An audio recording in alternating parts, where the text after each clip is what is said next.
Hello ನನ್ನ ಕುಟುಂಬದವರೇ, ಹೇಗಿದ್ದೀರೆಲ್ಲರೂ? ಇವತ್ತು ನಾನು ನಿಮಗೆ ಈಸಿಯಾಗಿ ಆಲೂ ಚಿಪ್ಸ್ ಅಂದರೆ ಪೊಟ್ಯಾಟೊ ಚಿಪ್ಸನ್ನು ಯಾವ ರೀತಿ ಮನೆಯಲ್ಲಿ ಕ್ರಿಸ್ಪಿಯಾಗಿ ತುಂಬ ಚೆಂದವಾಗಿ ಮಾಡ್ಬೋದು ಅಂತ ಹೇಳಿಕೊಡ್ತಾ ಇದ್ದೀನಿ. ಇದು ಸ್ಪೈಸಿ ಹಾಗೂ ಕ್ರಿಸ್ಪಿಯಾಗಿರುತ್ತೆ. ಮಾರ್ಕೆಟಲ್ಲಿ ಅಥವಾ ಅಂಗಡಿಯಲ್ಲಿ ಯಾವ ರೀತಿ ನಿಮಗೆ ಸಿಗುತ್ತೆ ಅದೇ ರೀತಿ ಈಸಿಯಲ್ಲಿ ನಾವು ಮನೆಯಲ್ಲಿ ಮಾಡ್ಬೋದು. ನೋಡ್ತಾ ಇದ್ದೀರಲ್ಲ ಎಷ್ಟು ಚೆಂದ ಬಂದಿದೆ ಅಂತ ಹೇಳಿ. ಆಲ್ರೆಡಿ ನಾನು ಇದನ್ನು ವ್ಲಾಗಲ್ಲಿ ಒಮ್ಮೆ ತೋರಿಸಿದ್ದೆ, ಆದರೆ ಇಲ್ಲಿ ನಾನು ಕರೆಕ್ಟಾಗಿ ಅದರ ರೆಸಿಪಿಯನ್ನು ಇನ್ನೊಮ್ಮೆ ನಿಮಗೆ ಹಾಕಿದ್ದೀನಿ. ಖಂಡಿತವಾಗ್ಲೂ ನೀವೆಲ್ಲರೂ ಟ್ರೈ ಮಾಡಿ, ನಿಮಗೆಲ್ಲರಿಗೂ ಖಂಡಿತವಾಗ್ಲೂ ಇಷ್ಟ ಆಗುತ್ತೆ. ಮಕ್ಕಳಿಗೆ ಮಾಡಿಕೊಡಿ ಇದನ್ನು. ಓಕೆ, ಇದಕ್ಕೆ ನಾನೀಗ ಫಸ್ಟಿಗೆ ಒಂದೇ ಸೈಜಲ್ಲಿ ಆಲೂಗೆಡ್ಡೆ ತೊಗೊಂಡಿದ್ದೀನಿ. ಸ್ವಲ್ಪ ದೊಡ್ಡ ಸೈಜ್ ಇದ್ದರೆ ತುಂಬ ಒಳ್ಳೆಯದು. ಅದನ್ನು ಸಿಪ್ಪೆ ತೆಗೆದು ಈ ರೀತಿ ತೊಗೊಂಡಿದ್ದೀನಿ. ಹಾಗೂ ಸೈಡಲ್ಲಿ ಒಂದು ನಾನು ನೋಡ್ತಾ ಇದ್ದೀರ ನೀರಿನ ಪಾತ್ರೆ ತೊಗೊಂಡಿದ್ದೀನಿ. ಇದರ ಮೇಲೆ ನೋಡಿ ಈ ರೀತಿ ಬ್ಲೇಡ್ ಇರುತ್ತೆ, ನೋಡ್ತಾ ಇದ್ದೀರಲ್ಲ, ಅಡ್ಜಸ್ಟ್ಮೆಂಟ್ ಕೂಡ ಉಂಟು. ನಿಮ್ಮಲ್ಲಿ ಈ ರೀತಿ ಖಂಡಿತವಾಗ್ಲೂ ಬ್ಲೇಡ್ ಇರ್ಬೋದು, ಚಾಪಿಂಗ್ ಬ್ಲೇಡ್ ಖಂಡಿತ ಇರುತ್ತೆ. ಇಲ್ಲದಿದ್ದರೆ ಒಂದು ಮಾರ್ಕೆಟಿಂದ ತೊಗೊಂಡು ಬನ್ನಿ, ತುಂಬ ಕಾಸ್ಟ್ಲಿ ಏನಿಲ್ಲ ಇದಕ್ಕೆ. ನೋಡಿ ಇದನ್ನು ಈ ರೀತಿ ಫಸ್ಟಿಗೆ ಅಡ್ಜಸ್ಟ್ ಮಾಡಿ ನೋಡಿ ಎಷ್ಟು ತೆಳು ಆಗಬೇಕು ನಾನು ತೋರಿಸ್ತೀನಿ ನಿಮಗೆ. ನೋಡಿ ಈ ರೀತಿ ತೆಳು ಆಗಬೇಕು, ನೋಡ್ತಾ ಇದ್ದೀರಲ್ಲ. ಫಸ್ಟಿಗೆ ಒಮ್ಮೆ 2 ಸಲ ಮಾಡಿ ನೋಡಿ, ಆಮೇಲೆ ನಿಮಗೆ ಗೊತ್ತಾಗುತ್ತೆ. ಸ್ವಲ್ಪ ದಪ್ಪ ಇದ್ದರೆ ಸ್ವಲ್ಪ ಇನ್ನೂ ಕೂಡ ತೆಳು ಮಾಡಿ ಅಡ್ಜಸ್ಟ್ ಮಾಡಿ ಇಡಿ. ಬ್ಲೇಡ್ ತೊಗೊಳ್ಳುವಾಗ ಅಡ್ಜಸ್ಟ್ಮೆಂಟೇಬಲ್ ಬ್ಲೇಡ್ ತೊಗೊಂಡ್ರೆ ತುಂಬ ಒಳ್ಳೆಯದು. ಈ ರೀತಿ ಓಕೆ, ನೋಡಿ ಈ ರೀತಿ ಇದನ್ನು ಎಲ್ಲನೂ ನಾನೀಗ ಕೀಸ್ತಾ ಇದ್ದೀನಿ ಸರಿಯಾಗಿ, ನೋಡ್ತಾ ಇದ್ದೀರಲ್ಲ. ನೀರು ಯಾಕೆ ಇಡೋದಂದರೆ ಒಂದು ಆಲೂಗೆಡ್ಡೆ ಕಪ್ಪ ಆಗದಿರಲಿ ಅಂತ, ಇನ್ನೊಂದು ಒಂದಕ್ಕೊಂದು ಅಂಟದಿರಲಿ ಅಂತ ಹೇಳಿ. ಹಾಗಾಗಿ ಯಾವಾಗಲೂ ನೀವು ಆಲೂ ಚಿಪ್ಸ್ ಮಾಡುವಾಗ ಕೆಳಗಡಿನ ಪಾತ್ರೆಯಲ್ಲಿ ಈ ರೀತಿ ನೀರು ಇಟ್ಕೊಳ್ಳಿ, ಆಮೇಲೆ ಅದಕ್ಕೆ ಈ ರೀತಿ ನೀವು ಚಾಪ್ ಮಾಡಿ, ತುಂಬ ಚೆನ್ನಾಗಿ ಆಗುತ್ತೆ. ನೋಡ್ತಾ ಇದ್ದೀರಲ್ಲ, ನೋಡಿ ಈ ರೀತಿ ತೆಳುವಾದರೆ ಸಾಕು. ನಮ್ಮ ಬೆರಳು ನಾವು ಇಟ್ಟರೆ ಕಾಣಬೇಕು ಒಳಗಡೆಯಿಂದ. ನೋಡಿ ಇಷ್ಟು ತೆಳು ಇರಬೇಕು, ತುಂಬ ಚೆನ್ನಾಗಿ ಆಗುತ್ತೆ. ಆವಾಗ ಸ್ವಲ್ಪ ದಪ್ಪ ಆದರೂ ಪರವಾಗಿಲ್ಲ, ಏನೂ ಆಗೋದಿಲ್ಲ, ಆದರೆ ತೆಳುವಾದರೆ ಇನ್ನೂ ಕೂಡ ಚೆನ್ನಾಗಾಗುತ್ತೆ ಅಂತೇಳಿ. ಓಕೆ, ಇದನ್ನೀಗ ಚೆನ್ನಾಗಿ ನೋಡಿ ಈ ರೀತಿ ತೊಳೆದು ಒಮ್ಮೆ ಸೋಸಲಿಕ್ಕೆ ಹಾಕಲಿಕ್ಕೊಂಡು ಚೆನ್ನಾಗಿ ಒಂದು ನೀರಲ್ಲಿ ಚೆನ್ನಾಗಿ ತೊಳೆಯಿರಿ. ಆಮೇಲೆ ಇದನ್ನು ಸೋಸಲಿಕ್ಕೆ ಹಾಕುವಾಗ ಒಂದು ಅರ್ಧ ಗಂಟೆ ಬಿಟ್ಟು ನೀವು ಆಮೇಲೆ ಚಿಪ್ಸ್ ಮಾಡಬೇಕಾಗುತ್ತೆ. ಯಾಕೆಂದರೆ ಚೆನ್ನಾಗಿ ನೀರು ಇದರದೆಲ್ಲ ಹೋಗಲಿ ಅಂತ ಹೇಳಿ. ನೀರಿದ್ರೂ ಪರವಾಗಿಲ್ಲ, ಆದರೆ ನೀರಿಲ್ಲದಿದ್ದರೆ ಇನ್ನೂ ಚೆನ್ನಾಗಿ ಆಗುತ್ತೆ, ಬೇಗ ಅದು ಫ್ರೈ ಆಗುತ್ತೆ ಅಂತ ಹೇಳಿ ಅಷ್ಟೇ. ಇದು ಒಣಗಿಸ್ಲಿಕ್ಕೆ ಇದಕ್ಕೆ ಏನೂ ಹಾಕಲಿಕ್ಕಿಲ್ಲ. ನೋಡಿ ಈ ರೀತಿ ಸೋಸಲಿಕ್ಕೆ ಹಾಕಿ ನೀರೆಲ್ಲ ಚೆನ್ನಾಗಿ ಸೋಸಿ ಹೋಗಲಿ. ಆಮೇಲೆ ಎಣ್ಣೆಗೆ ಬಿಟ್ಟರೆ ತುಂಬ ಬೇಗನೆ ಫ್ರೈ ಆಗುತ್ತೆ. ಇಲ್ಲದಿದ್ದರೆ ಎಣ್ಣೆ ಬಿಸಿ ಇರುವಾಗ ಸ್ವಲ್ಪ ನೀರಿದ್ದರೆ ಅದು ಕೈಗೆಲ್ಲ ಸ್ವಲ್ಪ ರಟ್ಟುತ್ತೆ ಅಂತ ಹೇಳಿ. ಹಾಗಾಗಿ ಸೋಸಲಿಕ್ಕೆ ಹಾಕಿ. ನೋಡಿ ಈ ನೀರನ್ನು ವೇಸ್ಟ್ ಮಾಡಬೇಡಿ, ಇದರಿಂದ ತುಂಬ ಒಳ್ಳೆಯ ಪ್ರೋಟೀನ್ ಇದೆ. ಇದು ನಿಮ್ಮ ಮುಖಕ್ಕೆ ಅಂದರೆ ಸ್ಕಿನ್ನಿಗೆಲ್ಲ ತುಂಬ ಒಳ್ಳೆಯದು. ಇದರಿಂದ ಮುಖ ಅದು ಇದೆಲ್ಲ ನೀವು ತೊಳಿಬೋದು. ನೋಡಿ ಚೆನ್ನಾಗಿದು ಡ್ರೈ ಆಗಬೇಕು, ನೀರೆಲ್ಲ ಇದರದ್ದು ಚೆನ್ನಾಗಿ ಬಿಟ್ಟು ಹೋಗಬೇಕು.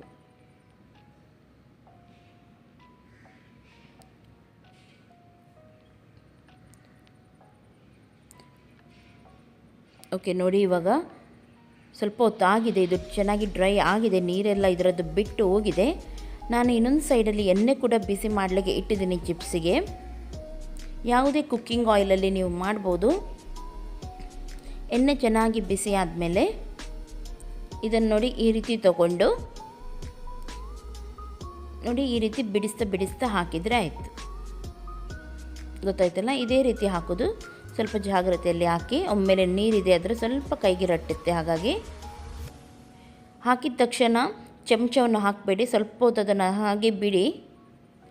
ಆಮೇಲೆ ಇದಕ್ಕೆ ಚಮಚವನ್ನು ಹಾಕಿ ನೋಡಿ ಈ ರೀತಿ ಮೇಲೆ ಕೆಳಗೆ ಮಾಡಿ. ಒಮ್ಮೆಲೆ ಒಂದಕ್ಕೊಂದು ಅಂಟೆ ಇದ್ದರೆ ಸ್ವಲ್ಪ ಚಮಚದಲ್ಲಿ ನೀವು ಹಾಗೆ ಬಿಡಿಸಿದರೆ ಆಯಿತು.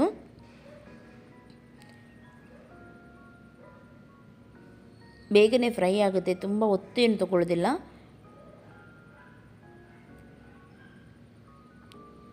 ನೋಡಿ ಚೆನ್ನಾಗಿ ಈ ರೀತಿ ಮೇಲೆ ಕೆಳಗೆ ಮಾಡ್ತಾಯಿರಿ, ಎಲ್ಲ ಸೈಡ್ ಸರಿಯಾಗಿ ಫ್ರೈ ಆಗಲಿ ಅಂತೇಳಿ. ಚೆನ್ನಾಗಿ ಇದು ಬ್ರೌನ್ ಕಲರ್ ಬರಲಿ, ಆವಾಗ ಇದು ಫ್ರೈ ಆಗಿದೆ ಅಂತ ಅರ್ಥ. ಒಮ್ಮೆಲೆ ಒಂದಕ್ಕೊಂದು ಅಂಟೆ ಇದ್ದರೆ ನೋಡಿ ಈ ರೀತಿ ಚಮಚದಲ್ಲಿ ಅದನ್ನು ಬಿಡಿಸಿ ಅದು ಹೋಗುತ್ತೆ.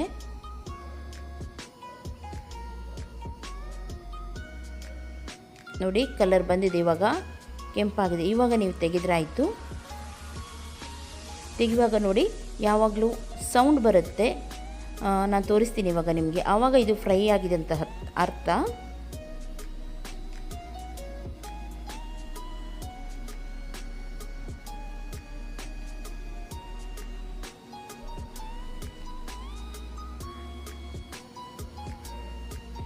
ನೋಡ್ತಾ ಇದ್ರಲ್ಲ, ಕರ ಕರ ಕರ ಅಂತ ಸೌಂಡ್ ಬರುತ್ತೆ, ಆವಾಗ ಇದು ಕ್ರಿಸ್ಪಿ ಆಗಿದೆ ಅಂತ ಅರ್ಥ.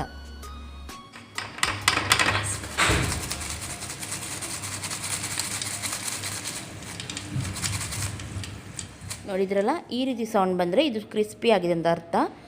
ಆಮೇಲೆ ತೆಗೆದ ಮೇಲೆ ಇದಕ್ಕೆ ಸ್ವಲ್ಪ ಉಪ್ಪು ಹಾಗೂ ಸಕ್ಕರೆ, ಉಪ್ಪು ಹಾಗೂ ಚಿಲ್ಲಿ ಪೌಡರ್ ಹಾಕಿ ಒಂದು ರೌಂಡ್ ತೆಗೆಯುವಾಗ, ಅದು ಬಿಸಿ ಇರುವಾಗಲೇ ಅದಕ್ಕೆ ಉಪ್ಪು ಹಾಗೂ ಚಿಲ್ಲಿ ಪೌಡರನ್ನು ಹಾಕಿ ನೋಡಿ ನೀವು ಈ ರೀತಿ ಮಿಕ್ಸ್ ಮಾಡಬೇಕು. ಗೊತ್ತಾಯ್ತಲ್ಲ? ಈಗ ಒಮ್ಮೆ ನಾನು ತೆಗೆದೆ, ಆವಾಗಲೇ ನಾನು ಬಿಸಿ ಇರುವಾಗ ಇದಕ್ಕೆ ಉಪ್ಪು ಹಾಗೂ, ನಿಮಗೆ ಚಿಲ್ಲಿ ಪೌಡರ್ ಬೇಡದಿದ್ದರೆ ಚಿಲ್ಲಿ ಪೌಡರ್ ಹಾಕೋದಿದ್ದರೆ ಪರವಾಗಿಲ್ಲ, ಪ್ಲೇನ್ ನೀವು ಮಾಡ್ಬೋದು. ಚಿಲ್ಲಿ ಪೌಡರ್ ಬೇಕಿದ್ದರೆ ಹಾಕಿ. ಇವಾಗ ನಾನು ನೆಕ್ಸ್ಟ್ ರೌಂಡ್ ಮಾಡ್ತಾಯಿದ್ದೀನಿ. ನೋಡಿ ಗೊತ್ತಾಯ್ತಲ್ಲ ನಿಮಗೆ, ಒಂದೊಂದೇ ರೌಂಡ್ ಮಾಡುವಾಗ ನಾವು ಅದಕ್ಕೆ ಸ್ವಲ್ಪ ಉಪ್ಪು ಹಾಗೂ ಸ್ವಲ್ಪ ಚಿಲ್ಲಿ ಪೌಡರನ್ನು ಹಾಕಬೇಕು. ಇವಾಗ ನೋಡಿ, ಅದು ಫಸ್ಟಿಗೆ ನಾನು ಮಾಡಿದ್ದನ್ನು ತೆಗೆದಿಟ್ಟೆ ಸೈಡಿಗೆ. ನೋಡಿ ಸೈಡಿಗೆ ತೆಗೆದಿಟ್ಟಿದ್ದೀನಿ, ನೋಡ್ತಾ ಇದ್ದೀರಲ್ಲ. ಈಗ ಸೆಕೆಂಡ್ ರೌಂಡ್ ಆಗಿದ್ದನ್ನು ನಾನು ಇದಕ್ಕೆ ಹಾಕ್ತಾಯಿದ್ದೀನಿ.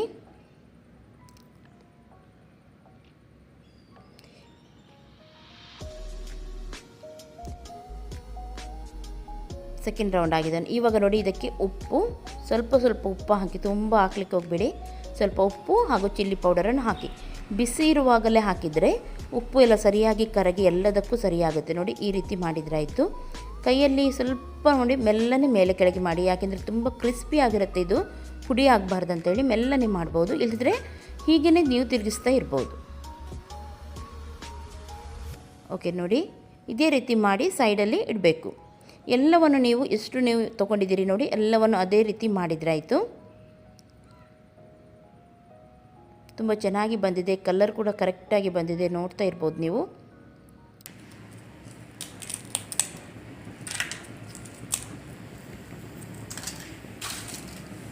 ನೋಡಿ ನಾನು ಕಟ್ ಮಾಡಿ ಕೂಡ ತೋರಿಸ್ತೀನಿ ನಿಮಗೆ.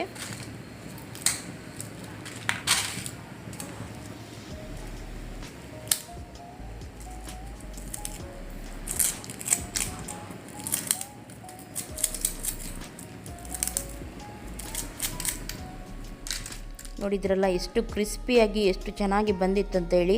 ಸೌಂಡ್ ಕೂಡ ನೋಡಿದ್ರಲ್ಲ ನೀವು.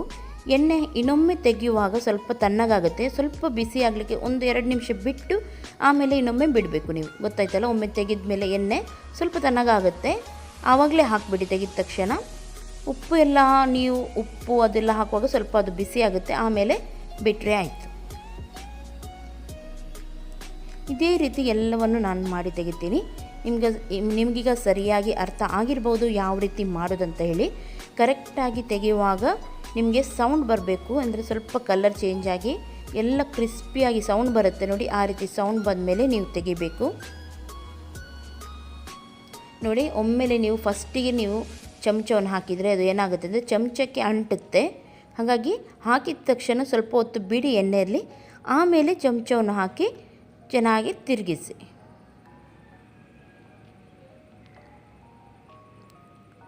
ನೋಡಿ ಒಮ್ಮೆಲೆ ನಿಮಗೆ ಅರ್ಥ ಆಗದಿದ್ದರೆ ಈ ರೀತಿ ಚಾಕುವಿಂದ ಕೂಡ ನೀವು ಮಾಡ್ಬೋದು.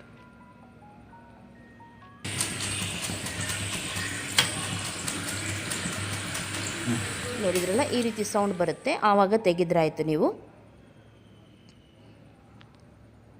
ಒಮ್ಮೆಲೆ ನೀವು ತೆಗೆಯುವಾಗ ಕೆಲವು ಯಾವುದಾದ್ರೂ ಇನ್ನೂ ಕೂಡ ಕ್ರಿಸ್ಪಿ ಆಗಲಿಲ್ಲ ಅಂತ ಆದರೆ ಸ್ವಲ್ಪ ಹೊತ್ತು ಬಿಟ್ಟರೆ ಕ್ರಿಸ್ಪಿ ಆಗುತ್ತೆ. ಒಮ್ಮೆಲೆ ಆಗಲಿಲ್ಲ, ತುಂಬ ಸ್ಮೂತ್ ಉಂಟಂತ ಆದರೆ ಇನ್ನೊಮ್ಮೆ ನೀವು ಎಣ್ಣೆಯಲ್ಲಿ ಹಾಕ್ಬೋದು ಆ ಚಿಪ್ಸನ್ನು. ಯಾಕೆಂದರೆ ಕೆಲವು ದಪ್ಪ ಆಗುತ್ತೆ, ಕೆಲವು ತೆಳುವಾಗುತ್ತೆ. ಸ್ವಲ್ಪ ದಪ್ಪ ಆಗಿದ್ದೇನಾಗುತ್ತೆ, ಒಮ್ಮೆಲೆ ಕ್ರಿಸ್ಪಿ ಆಗಲ್ಲ. ನೋಡಿ ಈ ರೀತಿ ಸ್ವಲ್ಪ ಉಪ್ಪು, ಆಮೇಲೆ ಸ್ವಲ್ಪ ಇದು ಹಾಕಿ. ನೋಡಿ ಎಷ್ಟು ಚೆನ್ನಾಗಿ ಬಂದಿದೆ ಅಂತ ಹೇಳಿ. ನಾನು ಹೇಳಿದೆ ನೋಡಿ, ಯಾವುದಾದ್ರು ಕ್ರಿಸ್ಪಿ ಆಗಲ್ಲದಿದ್ದರೆ ಇನ್ನೊಮ್ಮೆ ನೀವು ಎಣ್ಣೆಯಲ್ಲಿ ಹಾಕಿ ಫ್ರೈ ಮಾಡ್ಬೋದು, ಏನಾಗೋದಿಲ್ಲ. ನೋಡ್ತಾ ಇದ್ದೀರಲ್ಲ, ಖಂಡಿತವಾಗ್ಲೂ ನಿಮಗೆ ಇಷ್ಟ ಆಗ್ಬೋದು. ಮನೆಯಲ್ಲಿ ಇದನ್ನು ಈಸಿಯಲ್ಲಿ ನಾವು ಮಕ್ಕಳಿಗೆ ಮಾಡಿ ಕೊಡ್ಬೋದು. ಯಾರಿಗೆ ಇಷ್ಟ ಇಲ್ಲ ಹೇಳಿ? ಪೊಟ್ಯಾಟೊ ಚಿಪ್ಸ್ ಅಂದರೆ ಎಲ್ಲರಿಗೂ ಇಷ್ಟ. ನನ್ನ ಮಕ್ಕಳಂತೂ ಫೇವ್ರೆಟ್ ಇದು. ಇದನ್ನು ಒಂದು ಟೈಟ್ ಡಬ್ಬದಲ್ಲಿ ಅಥವಾ ಒಂದು ಪ್ಲಾಸ್ಟಿಕಲ್ಲಿ ಕಟ್ಟಿ ಆಮೇಲೆ ಡಬ್ಬದಲ್ಲಿ ಹಾಕಿದರೆ ತುಂಬ ಒಳ್ಳೆಯದು, ತುಂಬ ಕ್ರಿಸ್ಪಿಯಾಗೇ ಉಳಿಯುತ್ತೆ ಇದು. ನೋಡ್ತಾ ಇದ್ದೀರಲ್ಲ. ಅಥವಾ ಯಾರಿಗಾದರೂ ಆಲೂ ಚಿಪ್ಸ್ ಅಥವಾ ಏನಾದರೂ ಅಂದರೆ ಮನೆಯಲ್ಲಿ ಮಾಡಿ ಸೇಲ್ ಮಾಡೋ ಏನಾದರೂ ಐಡಿಯಾ ಬೇಕಿದ್ದರೆ ಅದರಿಂದ ಕೂಡ ನೀವು ಮಾಡ್ಬೋದು. ಓಕೆ, ನಿಮಗೆ ಖಂಡಿತವಾಗ್ಲೂ ಇಷ್ಟ ಆಗಿರ್ಬೋದು. ಇಷ್ಟ ಆದರೆ ಯಾರಿಗೆಲ್ಲ ಪೊಟ್ಯಾಟೊ ಚಿಪ್ಸ್ ಅಂದರೆ ತುಂಬ ಇಷ್ಟ ಅವರು ಪ್ಲೀಸ್ ಇದಕ್ಕೆ ಲೈಕ್ ಕೊಡಿ, ಲೈಕನ್ನು ಒತ್ತಿ. ಹಾಗೂ ಇನ್ನೂ ಕೂಡ ಯಾರೂ ಸಬ್ಸ್ಕ್ರೈಬ್ ಮಾಡಲಿಲ್ಲ ನನ್ನ ಚಾನಲ್ಗೆ ಸಬ್ಸ್ಕ್ರೈಬ್ ಮಾಡಲಿ. ಇವಾಗಲೇ 90,000 ಆಗಿದೆ ಸಬ್ಸ್ಕ್ರೈಬರ್, ಬೇಗನೆ 1 lakh ಆಗಲಿದೆ. ಹಾಗಾಗಿ ನಿಮ್ಮ ಇನ್ನೂ ಕೂಡ ಪ್ರೀತಿ ನನಗೆ ತುಂಬ ಬೇಕು. ಹಾಗಾಗಿ ಯಾರೆಲ್ಲ ಸಬ್ಸ್ಕ್ರೈಬ್ ಮಾಡಲಿಲ್ಲ ಸಬ್ಸ್ಕ್ರೈಬ್ ಮಾಡಿ, ನಿಮ್ಮ ಫ್ರೆಂಡ್ಸ್ ಜೊತೆ ಎಲ್ಲರ ಜೊತೆ ನನ್ನ ರೆಸಿಪಿಯನ್ನು ಶೇರ್ ಮಾಡ್ತಾ ಇರಿ. ಅವರಿಗೆ ಕೂಡ ಗೊತ್ತಾಗಲಿ ಇಂಥ ರೆಸಿಪಿ ಎಲ್ಲ ಹೇಗೆ ಮಾಡೋದಂತ ಹೇಳಿ. ಹಾಗಾಗಿ ಶೇರ್ ಮಾಡ್ತಾ ಇರಿ. ಓಕೆ, ನಿಮಗೆ ಇಷ್ಟ ಆದರೆ ಪ್ಲೀಸ್ ಲೈಕ್ ಮಾಡ್ತೀರಂತ ಎನಿಸ್ತೀನಿ. ಟೇಕ್ ಕೇರ್, ಬಾಯ್ ಬಾಯ್.